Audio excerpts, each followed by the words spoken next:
Naquela noite, a casa piscava como se fosse um coração que não aguenta mais bater. O pinheiro, iluminado até cansar, derramava um calor amargo sobre as paredes, e o perfume de forno assando panetone se misturava com o cheiro de madeira antiga. Na mesa farta, risadas rasas e pausas longas demais entre garfadas, como se cada prato carregasse um segredo que ninguém ousava tocar. Haviam 25 olhos ali, fixos em cada movimento, acompanhando o que parecia uma peça de teatro onde o roteiro já estava gasto, só faltavam as falas para terminar mal. Foi então que ele se ergueu de repente, sem antes sinalizar que ia falar, como quem levanta uma cortina para revelar um monólogo que ninguém pediu. A voz dele cruzou o salão, cortando o barulho das vozes com a precisão de uma lâmina bem afiada. Não houve saudações, não houve lembranças de anos passados em que o bolso era mais leve, o riso mais fácil. Tudo desapareceu de uma vez, substituído por uma demanda crua, uma exigência que parecia ter nascido naquela noite exatamente para quebrar o silêncio que já pendia entre o orgulho e a vergonha. O que ele disse não foi uma simples cobrança, foi uma declaração de que as leis do lar, as promessas que tinham sido feitas em vão em outras ceias de Natal, estavam caducas. O tom dele era seco, direto, sem espaço para hesitação. A cada palavra, a sala estremeceu um pouco mais, como se o chão sob nossos pés decidisse, de uma vez, deixar de sustentar o peso de tantas vozes. "Quero que vocês resolvam as contas agora", ele ordenou, em voz alta o bastante para que todos ouvissem, mas com a gravidade de quem sabe que não há retorno. Ou pagam o que devem, ou não temos mais lugar aqui. Não era apenas sobre dinheiro. Era a afirmação de que o lar tinha limites, de que a casa não era um saco sem fundo, onde se pode jogar o que quiser sem consequências. E ali, na frente de todos, no auge de uma ceia que deveria ser de alegria, o pedido dele parecia uma sentença. Foi quase um sussurro quando a nora, com o mesmo brilho de quem bebe do próprio sarcasmo e acha graça, soltou o que já era esperado por muitos ali, um escárnio curto, uma gargalhada que não chegava a ser engraçada, apenas cruel. "Quero ver como você sobrevive sem a gente", ela disse, como se a única coisa digna de respeito fosse a proteção que a família ainda supostamente oferecia. Aquelas palavras caíram pesado na mesa vazia ao lado do prato, onde a ave assada já tinha soltado o vapor que lembrava que o tempo continua, mesmo quando tudo parece parado. O silêncio que se seguiu não foi de paz, foi de sombra. As risadas pararam como quem aperta um interruptor por impulso, e a cada minuto a distância entre a família e o alívio crescia, transformando o hall de risos em corredor frio de incertezas. E eu, observando tudo, senti o peso invisível de uma escolha que não cabia mais em mim, a de ficar para manter o que já não sustentava, ou partir para buscar uma verdade que não cabia nas paredes desta casa. Não era apenas uma separação de bens ou de espaço. Era o desfecho de anos de pequenas concessões, de desculpas repetidas e de uma esperança que, a cada Natal, se grudava mais nos cantos da sala, como enfeite que não brilha mais, apenas ocupa espaço. O que deveria ter sido uma noite de união, de memórias compartilhadas, parecia ter sido envenenado pela necessidade crua de manter as aparências. E eu, que sempre tentei manter a calma, percebi que o equilíbrio que eu sustentava já era apenas uma linha tênue prestes a desabar. Foi nesse momento, entre o estalar de uma madeira que recebeu peso demais, entre o tilintar de copos que não sabiam o que brindar, que decidi que o que precisava sair dali não era apenas o meu corpo, mas a minha própria verdade. Minha verdade, aquela que insiste em existir, mesmo quando tudo ao redor diz que o melhor é aceitar as condições de quem está pronto para cobrar o que não tem direito de cobrar. Minha verdade que clama por espaço, por silêncio que não vira culpa, por uma vida que não precisa ser medida pelas contas que os outros dizem que valem. Arrumei a mala como quem fecha um capítulo que não terá continuação. Não houve relutância, apenas a confirmação de que não há mais lugar para duas casas no mesmo território quando uma delas respira apenas pela metade, enquanto a outra tenta respirar em plenitude, sem a sombra de dívidas que amarram o pescoço. Saí da sala e segui pelo corredor com passos que não buscavam barulho, que não desejavam convencer ninguém de nada, apenas cumprir a minha decisão em voz baixa, para não transformar o mundo inteiro num cenário de duelo. Quando alcancei a porta, o frio cortou meus ossos como se o inverno tivesse decidido, naquela noite, servir de juiz. Olhei para trás apenas por um instante. Lá estavam as sombras das pessoas que um dia foram família, agora separadas por uma linha tênue de orgulho, de mágoa, de resiliência. Eu não tinha a intenção de encerrar tudo com raiva, nem de apagar memórias que ainda doíam. Tinha, sim, a intenção de recuperar o que me cabia de direito, a minha casa real, o meu espaço, as escolhas que não poderiam mais ser determinadas por quem desejava manter a estrutura de uma casa que já não era a minha. A porta da frente rangeu, como se pedisse desculpas por tudo o que ia acontecer. E, ao atravessar aquele umbral que separa o mundo que conhecíamos do mundo que pretendíamos construir, soube que não era apenas uma fuga. Era a construção de um novo lugar onde eu poderia, pela primeira vez em muito tempo, colocar limites com firmeza, onde poderia escolher quem entra e quem fica de fora, onde poderia respirar sem a sombra de cobranças que não eram minhas.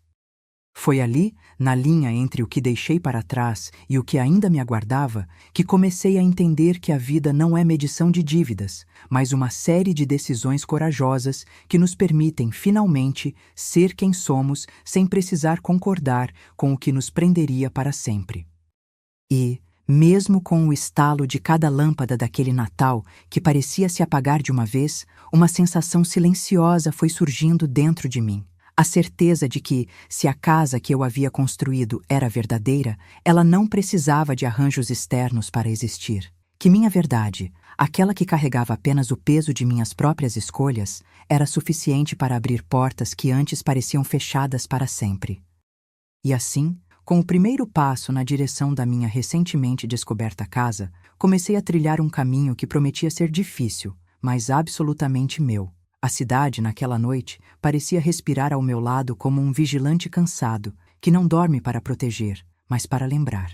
Eu, com a mala de roupas simples e o peso de uma decisão que ainda não cabia no peito, avancei pela calçada que conhecia desde criança, porém agora carregava outro mapa. O gelo da manhã não chegava ainda. Era o vapor dos sonhos que insistiam em ficar, como nuvens presas entre as esquinas e as janelas fechadas. O silêncio do meu passo era quase mais barulhento que o ruído das vozes que tinham ficado para trás. As luzes da rua dobravam-se nos poços de água das calçadas, e cada reflexo parecia mostrar duas versões de mim mesmo: o homem que ficava para resolver o que não cabia mais e o que eu precisava ser para não sucumbir aos ecos de uma casa que já não era minha. Passos atrás de passos, senti o mundo insistindo que a minha retirada era apenas uma pausa na história, enquanto, dentro de mim, uma verdade pequena, firme e insistente começava a se tornar maior que qualquer argumento. Eu não tinha pressa para chegar a lugar algum, nem para justificar o que fazia. Minha decisão não era uma fuga, era um rearmar de fôlego. A ceia que deixei para trás ainda brilhava em minha memória, não pelo brilho das risadas, mas pela sombra que cada rosto deixava quando uma palavra pesada caía sobre a mesa. Naquele momento, compreendi que a minha casa verdadeira não ficava na linha marcada pelo delinear de paredes, nem no tamanho do aluguel que eu poderia cobrar de mim mesmo para me manter de pé. A casa real era a linha entre o que eu aceitava e o que eu recusava. E eu, pela primeira vez em muito tempo, escolhi recusar. Encontrei abrigo numa praça que não tinha vitrine nem moldura de Natal. Era apenas um banco gasto, protegido pela sombra de uma árvore que mais parecia ter aprendido com a vida a suportar distâncias. Sentei ali, o frio cortando o rosto como uma lâmina de honestidade. Abracei a minha própria fome de dignidade, não a fome que a mesa farta alimentava. A minha cabeça pesou com a mesma força de uma decisão que não pede permissão para existir. Ela se instala, respira ao meu lado e me obriga a encarar quem eu realmente sou. Naquele instante, ouvi meu próprio silêncio se movendo, não como derrota, mas como promessa. A promessa de que não se pode colocar o nosso lar inteiro em risco por causa de alguém que acredita que o valor de uma casa está apenas na soma de dinheiro que ela gera. Minha verdade não era apenas uma sentença contra o passado, era um pacto com o meu futuro. E esse pacto exigia que eu me afastasse de tudo que o mantinha aceso, de cada dívida que começava a parecer mais um grilhão que uma ponte para frente.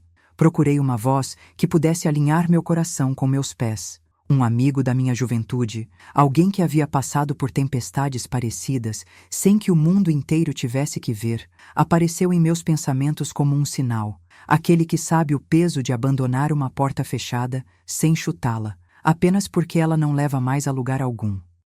Decidi que, se o destino insistia em me colocar diante de escolhas dolorosas, eu não as enfrentaria sozinho. Não naquele Natal, não agora. À distância, o som de uma igreja tocando um coral simples atravessava a noite.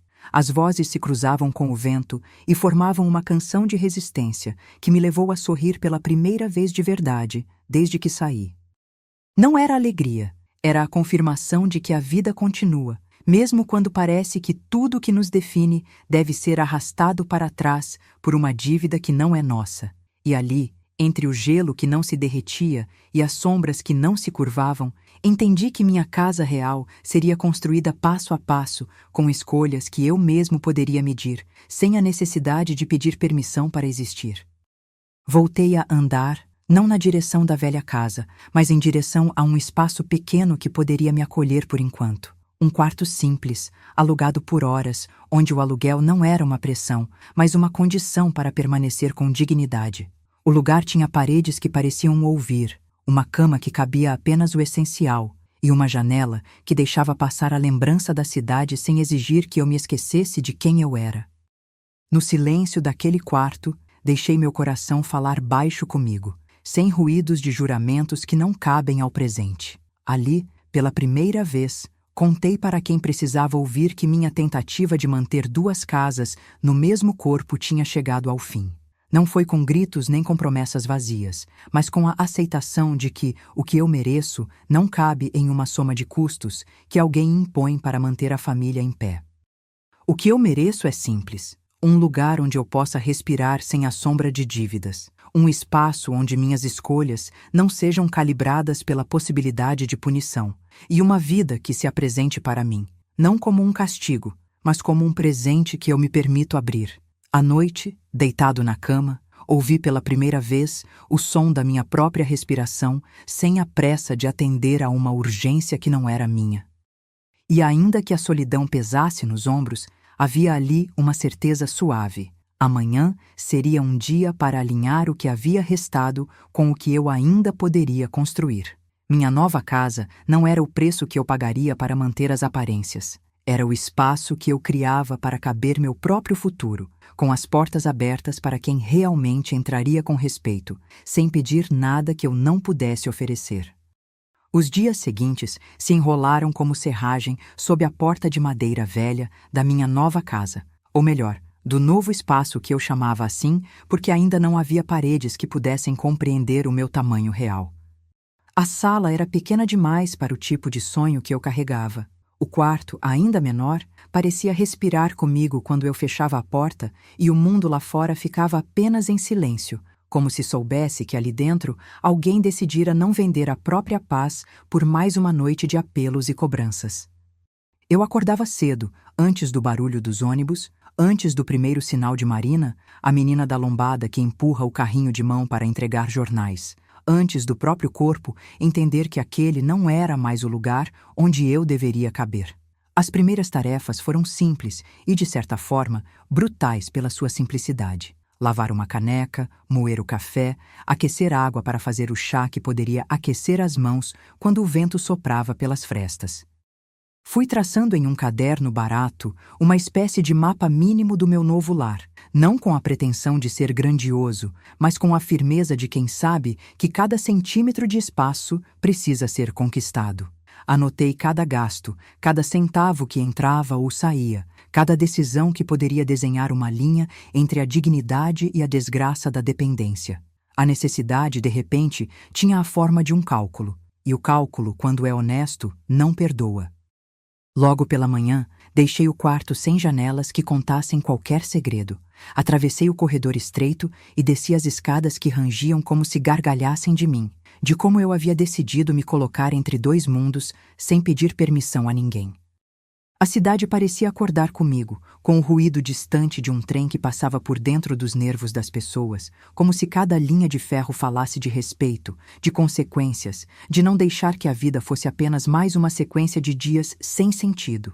Entrei na rua e senti o ar ter outra textura, não o perfume doce do Natal, mas o cheiro seco da dificuldade que se instala devagar, sem alarde, quando você decide que não vai mais sustentar uma farsa chamada família por mais uma temporada. No caminho, encontrei a praça onde, certa vez, uma banda de rua ensaiava canções que pareciam promessas, e não pude evitar de ouvir nelas a promessa de que existir é, acima de tudo, uma decisão. A banca de jornais ainda vendia as mesmas reportagens sobre o fim do ano, mas eu já não procurava por notícias sobre o que aconteceria com os outros. Eu procurava por uma notícia sobre mim, uma linha que dissesse que eu existia em um espaço novo, com pretensões honestas, sem o peso de uma dívida que não era minha para pagarem por mim.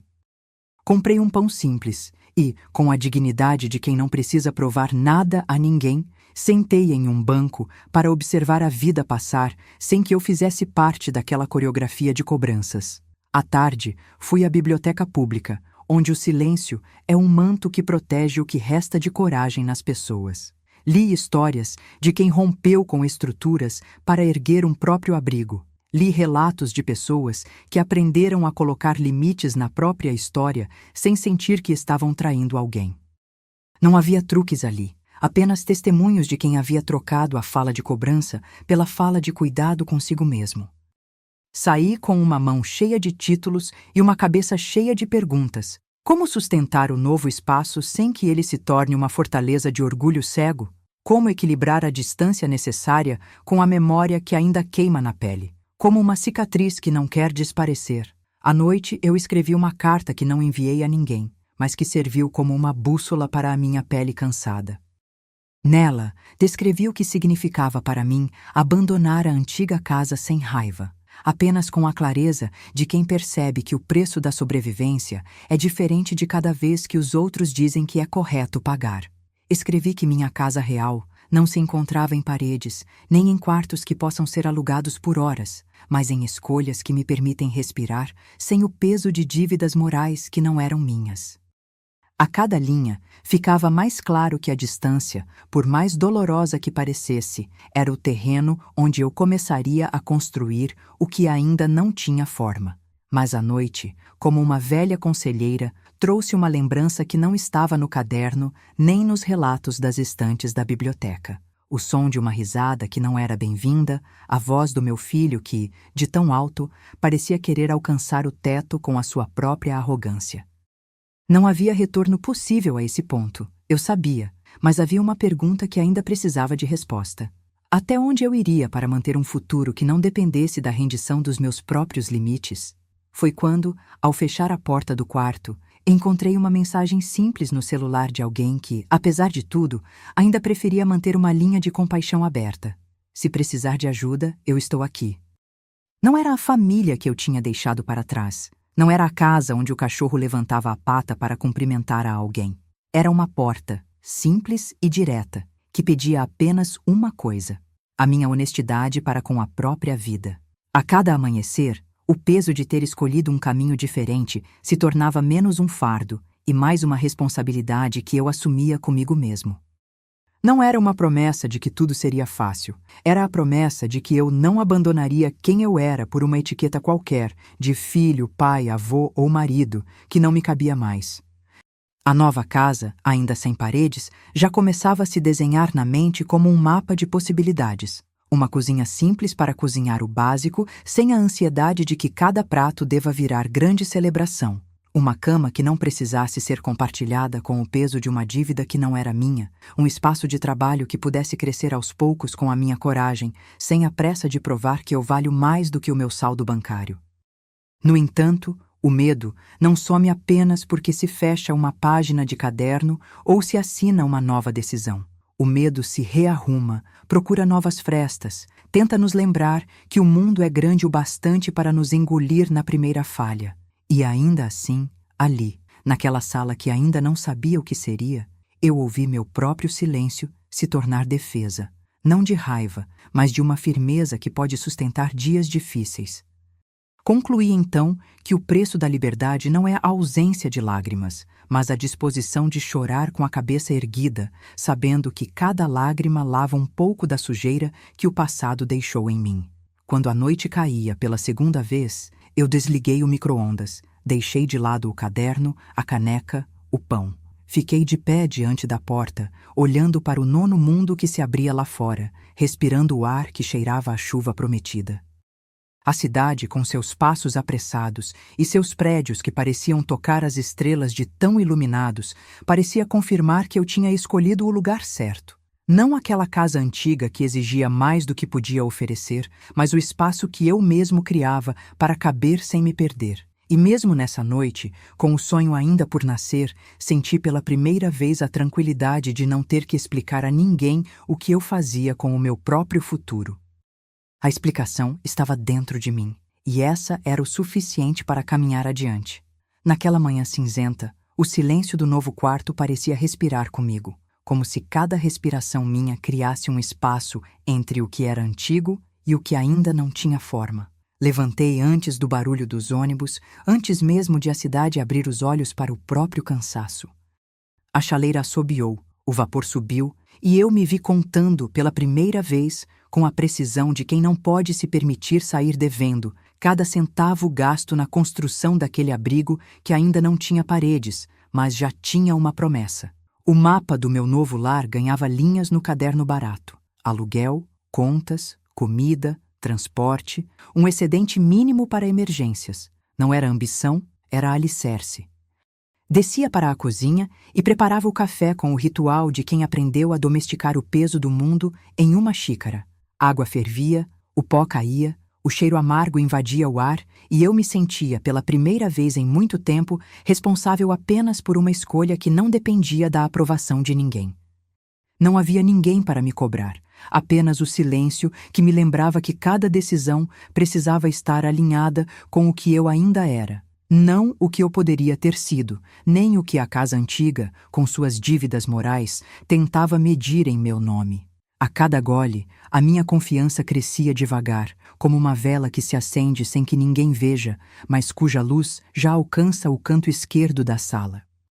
Saí para as ruas com o caderno de receitas virado de cabeça para baixo, tentando entender como transformar aquilo que pareciam apenas contas em um cotidiano que pudesse, de fato, sustentar um homem que não queria voltar a pedir licença a ninguém. No caminho, encontrei Dona Helena, uma vizinha de idade que guardava nos olhos o peso de várias histórias. Ela morava sozinha num apartamento que cabia menos do que a minha vontade de ter futuro. E ainda assim, carregava uma dignidade que parecia invisível aos que só olham o saldo bancário. Sentou-se comigo no ponto da praça, trouxe pão ainda quente, e entre um gole de café amargo e outro gole de companhia, falou sobre limites, não como muro que afasta, mas como linha que protege. Disse que a família pode ser uma bênção, mas que a vida não pode virar uma dívida eterna, que quem fica precisa ter espaço para respirar, sem que o ar se torne moeda de troca. Suas palavras, simples e diretas, permaneceram. Você não está abandonando ninguém, está se dando de volta a si mesmo. Não houve julgamento nas suas palavras, apenas um cumprimento firme que me afastava do precipício da autopunição. A cada frase dela, eu sentia o peso de carregar a responsabilidade pela minha própria dignidade, não pela boa vontade de quem se diz pai, filho, marido ou avô, mas pelo que eu sabia ser, sem a necessidade de títulos para justificar a própria presença. Foi ali, sob a sombra de uma árvore que parecia entender a pressa da cidade, que compreendi que o espaço que eu buscava não era apenas físico. Era um espaço de voz que pudesse, de vez em quando, dizer não sem culpa, sem medo, sem a necessidade de justificativas que não cabem em dias de chuva. Voltei para o quarto com a cabeça menos pesada e, pela primeira vez, coloquei em prática o que escrevera na carta silenciosa que não enviei. Uma rotina simples, contida, que transformava cada tarefa em um tijolo da casa que eu ainda estava construindo dentro de mim. Lavei a louça que já estava quase tomada pela ideia de servidão, Organizei a mesa para não se tornar apenas um testemunho de memória, alinhei os sapatos junto à porta, como se cada um deles dissesse: há um caminho que ainda pode ser escolhido. A cada gesto, eu me recusava a aceitar que minha vida fosse apenas um cálculo de dívidas vencidas. Havia ali, entre o café esfriando e a luz do fim da manhã entrando pela janela, a prova de que eu poderia, mesmo sem uma casa pronta, respirar com a mesma paciência com que se ergue um muro de proteção ao redor do que se ama. À tarde, a cidade respondeu com seu ruído paciente. Trabalhadores voltando para casa, lanchonetes acendendo lâmpadas amarelas, crianças correndo atrás de bolas que insistiam em escapar dos contornos do pátio. Entrei num pequeno mercado próximo. Comprei o essencial com a mesma cautela de quem escolhe palavras antes de falá-las, porque cada item era uma decisão de futuro. No caminho de volta, passei pela bibliografia da rua, onde uma banca de revistas exibia capas que falavam de festas, promessas e ilusões. Olhei para elas com a distância de quem sabe que o tempo não perdoa quem confunde desejo com necessidade, e continuei andando. A cada passo, a certeza de que a minha nova casa era um conjunto de escolhas diárias se consolidava. Não era o aluguel que eu cobraria ou o conforto que eu buscaria. Era a integridade de não me perder no processo. À noite, sentei diante da pequena mesa e escrevi uma nova versão da carta que não enviaria. Não mais uma afirmação de fuga, mas um pacto com o presente. Escrevi sobre a importância de manter as próprias portas abertas para quem respeita o espaço que lhe é dado, sem exigir que eu me descarte para que o mundo não pareça tão sombrio. Falei do medo que ainda bate, do orgulho que quase me impediu de partir, da coragem que me manteve firme quando tudo parecia sugerir que eu voltaria a pedir algo que não me pertencia. E, no final, escrevi que meu filho, um dia, poderia entender que o caminho para o lar verdadeiro não é o que se paga com dinheiro, mas o que se conquista com limites, com honestidade, com uma vida que se permite escolher outra vez, sem frear-se pela pressão de uma dívida que não é minha. Foi ali, na linha tênue entre o passado que insistia em me puxar para trás e o futuro que começava a abrir-se à minha frente, que eu reconheci o que realmente significava esse Natal sem casa antiga. Não é a ausência de abrigo que me define, mas a presença de uma verdade que eu escolhi levar adiante. Um dia, quem sabe, a casa que eu sonhei terá paredes que conheçam meu peso sem desabar sob ele. Hoje, sob um teto ainda provisório, eu continuo a erguer o meu lar com a paciência de quem sabe que cada dia é uma construção, cada decisão uma pedra, cada respiração um alicerce. E assim, enquanto a cidade adormece lá fora, eu sigo aqui, firme, respirando o suficiente para não deixar que a vontade de desistir me encontre de novo. A rotina ganhou uma cadência que parecia feita de respirações, cada coisa no lugar, cada centavo numa linha do caderno, cada decisão alinhada com a imagem de um futuro que ainda não chegara, mas já ocupava o espaço inteiro da mente. A manhã trouxe o café que queimava o nariz e uma sensação de que, pela primeira vez, eu não precisava me justificar com ninguém para existir. Eu cozinhava, lavava, arrumava, sem o peso de cobranças que não eram minhas, apenas com a certeza de que cada escolha era uma pedra assentando o alicerce do que eu começava a chamar de casa real, mesmo que as paredes ainda não houvessem surgido. Foi quando a campainha tocou, suave, quase tímida, como se alguém hesitasse entre bater e não perturbar. Era Dona Helena, com o tronco curvado pela vida, mas os olhos ainda afiados pela curiosidade de quem viu muita gente tentar reconstruir o que foi destruído pela própria pressa. Ela trouxe uma panela de sopa e, acima de tudo, uma presença que pesava menos que qualquer saco de compras. O reconhecimento de que ali havia alguém que entendia que o lar não é apenas um teto, é um pacto de cada dia. Sentamos na mesa estreita do quarto montado, e ela falou sem rodeios sobre limites, sobre o que significa manter-se de pé sem derrubar ninguém pelo caminho. Você não está abandonando ninguém, ela repetiu, olhando nos meus olhos como quem repassa uma velha lição de moral que não ficou para trás. Você está encontrando espaço para respirar, para que o ar não vire sentença. Não é traição, é cuidado consigo mesmo, que é o começo de qualquer cuidado com os outros.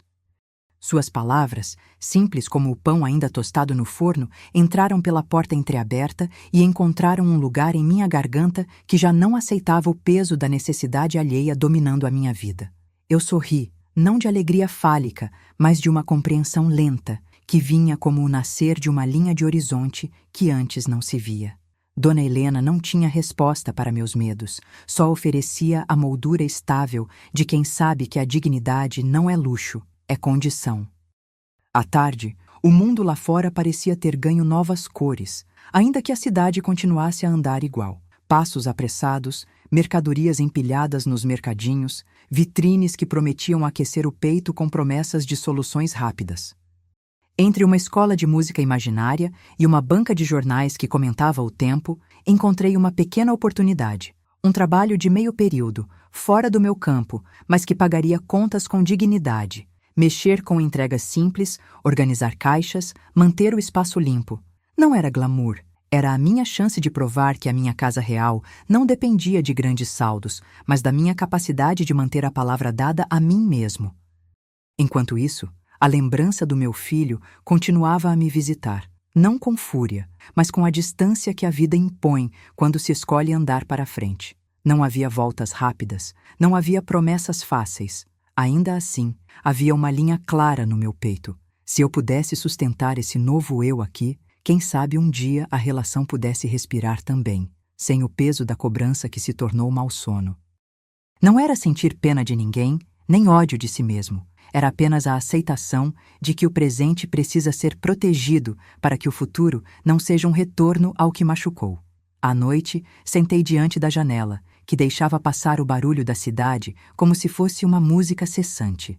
Escrevi na carta que não envia, não uma revolta, mas uma declaração calma de limites. Expliquei que a minha decisão não era uma ruptura em relação ao filho, mas uma afirmação de que a vida precisa de espaço para crescer. Que o lar verdadeiro não é uma linha de pagamento, nem um contrato que prende o meu tempo, mas um espaço onde eu possa escolher cada dia quem entra e quem fica, sem que a minha própria dignidade seja o preço a pagar pela sobrevivência dos outros. E no fim, acrescentei que o amor não morre por distância nem por silêncio. Ele respira, se transforma e, quem sabe, um dia encontra o caminho de volta por uma via onde cada passo é respeitado. Logo após, antes de dormir, a cidade adormeceu em casas que podiam ser as minhas ou não, e eu, por fim, reconheci o que já tinha dito a mim mesmo. O meu presente não precisa de aprovação para existir. Precisa apenas de consistência, de rotinas simples, de vozes que não cobrem, mas que guardam o espaço para o que é essencial. A minha nova casa não é o fim de uma jornada, e sim o começo de uma maneira de viver que cabe em cada respiração, em cada decisão tomada com o peso da verdade e a leveza de quem sabe que o melhor ainda pode estar por vir, contanto que eu continue firme, sem pedir licença a ninguém para ser quem eu sou. A manhã seguinte chegou com a insistência da chuva batendo nas janelas, como se quisesse abrir uma porta falsa para o passado. Eu me recompus entre o café que queimava o nariz e a planilha rabiscada no caderno barato, aquela linha tênue entre o que eu precisava pagar e o que eu ainda precisava conservar de mim mesmo. A sopa de Dona Helena ainda aquecia a memória de outra manhã em que alguém apareceu com pão e crença, lembrando que o lar não é apenas o que se pode medir, mas o que se pode partilhar sem medir nada de volta. Mantive o ritmo. Lavar, cozinhar, arrumar, registrar. Não era vaidade, era a forma discreta de erguer o próprio abrigo, tijolo a tijolo, sem pedir licença a quem não tinha direito de permitir. A campainha tocou novamente, suave, como se o mundo soubesse que agora eu não precisava de muito barulho para dizer não. Era Dona Helena com uma sacola leve. Dentro havia um pacote de arroz, algumas verduras e uma panela que ela disse que sobrou de um cozido de família, que não precisava de tanto rosto a rosto para existir. Sentamos na mesa do quarto, que ainda era curta, ainda parecia um espaço provisório, mas para mim já carregava o peso de uma promessa, que é possível acolher outro sem abrir mão do próprio canto. Ela falou de escolhas diárias, de como cada decisão pode parecer uma retirada, mas, na verdade, é apenas a reorganização de um lar em um patamar mais honesto. Você não está abandonando ninguém, repetiu, com a firmeza de quem já viu muitos barcos partirem para não voltar. Você está aprendendo a cuidar de si para poder cuidar dos que ainda realmente importam. Suas palavras não soavam como conselhos, soavam como uma lei antiga, gravada na madeira de uma casa que ainda não existia, mas que já sabia seu espírito. À tarde, encontrei uma oportunidade que parecia simples demais para caber num mapa grandioso. Um trabalho de meio período em entregas, leve, com horários previsíveis, suficiente para cobrir aluguel, utilidades e o básico da dignidade. Não era o glamour que a gente sonha quando a vida ainda parece uma sala de televisão acesa, mas era o tipo de trabalho que não humilha, que não pede perdão por existir. Aceitei sem hesitar, porque aquele pequeno rascunho de futuro exigia disciplina, chegar na hora, fazer o que é pedido, manter a palavra comigo mesmo de modo que ninguém mais tivesse que inventar desculpas para que eu pudesse permanecer com o que eu realmente sou.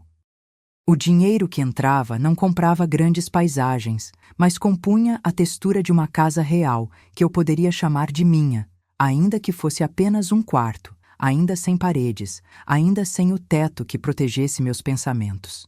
À noite, o peso da distância voltou quando botei o telefone no modo silencioso e ouvi o silêncio da casa sem o barulho da família para preencher o espaço. A lembrança do meu filho apareceu como um filme repetido, a voz alta, as palavras duras, o orgulho que se fazia de aço. Não houve culpa nessa lembrança, apenas uma pergunta antiga que eu já carregava. Que tipo de amor cabe num lar que não tolera limites? Não era vingança, era uma necessidade de resposta que não cabia em frases bonitas. Peguei outra vez a carta que não enviaria, não uma fuga, mas um acordo com o presente, e escrevi, com a mesma caligrafia irregular que usa quando a mão treme de verdade. Não é desprezo, é cuidado, não é rejeição, é respeito por quem ainda pode aprender a caminhar sem que o peso decida por ela. Escrevi que, se algum dia o caminho retornar para ele, que seja com a possibilidade de ouvir, de entender que a vida não é moeda de troca entre o que se paga e o que se recebe, mas escolha diária de manter o espaço seguro onde o amor pode caber sem sufocar. O meu quarto, ainda sem paredes, ganhou uma nova função naquela noite. Não apenas abrigo, mas testemunha. O relógio marcou as horas como um maestro que sabe que a música precisa de pausa para respirar. E eu respirei junto, não com a ansiedade de quem teme o colapso, mas com a paciência de quem sabe que cada passo é um tijolo que não derruba a casa, mas a aproxima do céu que não está nas plantas do orçamento, e sim na coragem de sustentar o próprio eu diante da dúvida alheia. Ao final, escrevi mais uma linha na carta silenciosa, que o lar real não é uma soma de dívidas, é a soma de escolhas que não quebram o espírito, mesmo quando o mundo sopra fortes ventos de retorno. Amanhã chegou sem pressa, mas com a insistência de quem sabe que cada dia tem o peso de uma decisão repetida até que se torne hábito. O quarto, ainda sem paredes, parecia respirar comigo, respondendo aos meus passos com o ranger tímido do piso que aprende a sustentar uma vida que não depende mais de dívidas para existir. O café queimava o nariz, o chá esfriava na caneca e eu anotava, pela última vez, o mapa do meu novo lar em linhas simples: aluguel, contas, comida, transporte, a margem mínima para emergências. Não era sonho, era fundação. A campainha de Dona Helena tocou de novo, suave como um segredo que já não precisa ser guardado com medo. Ela trouxe, além de sopa e pão, o silêncio que não pesa, a certeza de que o cuidado não precisa ser grande para ser real. Sentamos na pequena mesa do quarto montado, e ela, com a paciência de quem já viu muitos caminhos se abrirem e fecharem, repetiu a lição que já tinha dito tantas vezes. Você não está abandonando ninguém. Está abrindo espaço para respirar, para que o ar não vire sentença. Suas palavras entraram pela porta entreaberta com a delicadeza de quem sabe que o lar é feito de gestos, não de dívidas. À tarde, o destino ofereceu uma oportunidade simples, mas suficiente. Um trabalho de meio período em entregas, horários previsíveis, um lugar para chegar sem pedir perdão por existir. Aceitei sem hesitar, não por vaidade, mas por disciplina. cumprir horários, manter a palavra comigo mesmo, deixar claro que posso sustentar alguém com dignidade sem exigir mais do que eu posso dar. O dinheiro que entrava não pintava cenários grandiosos, mas colocava as bases do que hoje chamo de casa real, um quarto que cabe na minha própria respiração, uma conta que não me afoga, uma rotina que não me destrói. À noite, a distância que ainda me separava da antiga vida voltou com o peso de uma lembrança que insiste em bater à porta quando a casa está quase em silêncio. O meu filho reapareceu, não com a fúria que já conhecera, mas com a distância que o tempo impõe entre quem ainda precisa aprender a medir o que é amor e o que é necessidade. Não houve culpa nesta memória, apenas a pergunta antiga que me puxava de volta. Que tipo de amor cabe num lar que não tolera limites? Peguei a carta que não enviaria, aquela que não seria um grito, mas um acordo com o presente, e escrevi novamente, com a caligrafia que já não se importa com perfeição. Não é desprezo, é cuidado, não é rejeição, é respeito por quem ainda pode caminhar sem se perder no peso alheio. Se algum dia o caminho retornar para ele, que seja com a possibilidade de ouvir, de entender que a vida não é moeda de troca entre o que se paga e o que se recebe, mas escolha diária de manter o espaço seguro onde o amor pode caber sem sufocar. O quarto ganhou naquela noite uma função nova, não apenas abrigo, mas testemunha. O relógio marcava as horas como um maestro que sabe que a música precisa de pausa para respirar. E eu respirei junto, não como quem espera o apagar de tudo, mas como quem acredita que cada respiração pode tornar mais leve o próximo passo. Escrevi, pela última vez, na carta silenciosa. O lar real não é a soma de dívidas, é a soma de escolhas que não esmagam o espírito, mesmo quando o mundo sopra ventos de retorno. O sentimento era simples e tremido ao mesmo tempo. Com cada decisão honesta, eu me aproximava de um futuro que não exige rendição, apenas respeito por quem eu ainda sou. A cidade lá fora já adormecia, mas dentro de mim, a noite carregava outra claridade, a de que o presente não precisa de permissão para existir. Não há promessas de que tudo ficará perfeito. Há a convicção de que posso alinhar meus passos com a verdade que levo dentro do peito. E se o meu filho algum dia cruzar novamente aquela porta, que seja para encontrar um lar que não bate recordes, mas que oferece espaço para aprender, para perdoar, para avançar. A partir daquele momento, minha casa real já não era apenas um espaço para caber, era um espaço onde eu poderia escolher quem entra e quem fica, sem abrir mão de quem eu precisava ser para continuar caminhando. E assim, na quietude que segue o fim de um dia, compreendi que o Natal que não cabe mais na antiga sala não é perdido.